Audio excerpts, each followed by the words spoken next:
Hey guys, Horace here, and today I'm back with another video. Today I'm going to be showing you guys how to make forests and some tips and tricks on how to do that and how to do it quickly. Now, I'd recommend using a tree pack like the one you see on screen right now. This one you can get on PMC. It is free, and you can get over 1,000 trees for free on PMC. There's lots of packs.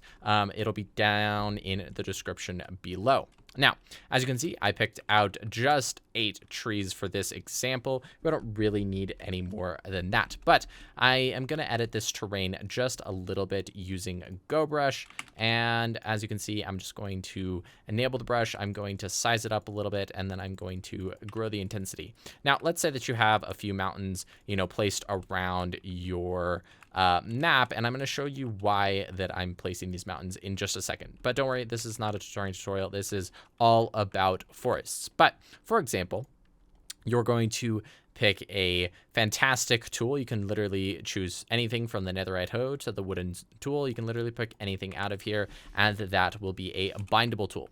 Now, what you're going to do is you're going to do BR and then copy paste and then -R. Now, this -R is very, very important because, and I will show you why, with and without. So we're going to enable the brush first before we select the tree. And that's very important because if you / copy the tree before you bind the tool, you'll have to recopy the tree. So then we're going to go do / pause 1 or /1 in one corner. We're going to go fly to the other corner, and then we're going to do /2, then go to the base. Now, as you can see, my feet right here are going to be above the exact base of the tree, and I will show you why in just a second here. Okay, and then what you can do is you can now just click this, and this tree will go everywhere. Now, as you can see, if I place all of these in a line, you can very easily see that they have the exact same orientation. Now, you don't necessarily want that, so I'm going to do undo, but I have a keybind that does this all for me, so I don't really have to worry about that. But let me show you something. If I do /br copy paste -R and then go select the tree, just like this, /1, /2, and I go down pretty close to the base of the tree, I do / copy, and then I start doing this in a line, you're going to notice something. The orientation rotates randomly and it basically just rotates around. And so you don't have to do / rotate 90 every single time you want a different rotation. It just does it automatically. And so you can place it all around your thing, and you're going to know that those are all almost completely random orientations. And so you can paste a few more trees a little quicker without having to do / rotate 90.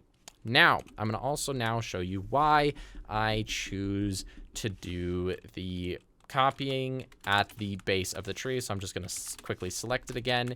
And then let's just go down to the bottom of the tree, and I'll show you what happens on, let's say, a steeper section of terrain. So let's say I click it there.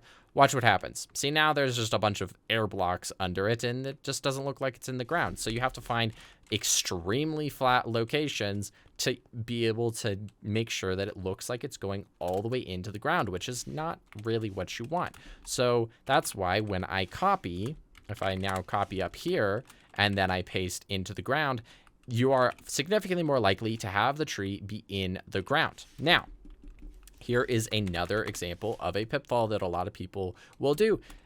When you're pasting, if it won't take the air blocks, but it will absolutely take any block that is a full block. And so it'll cut into terrain. Your leaves can do this, your fences can do this, whatever, right? And that is not a good thing because it can be seen as an error, especially if you're working on, like, let's say the Mojang Marketplace or something like that. So the way to fix that is to do /gmask 0, which is just air. And what that does is that it masks air. That means that they're only going to affect air. So I can paste this on the steepest parts of this mountain, and if I go into GMSP, as you can see, it does not cut into the terrain whatsoever because we are only affecting the air blocks around us, just like that. Then you pretty much just go back into GMC, and you can pretty much just start spamming your trees wherever you like. Does not matter. You can then go get your next one just like that. select it pretty much near the bottom. And then you want a good, nice variety of heights so that your trees look pretty different.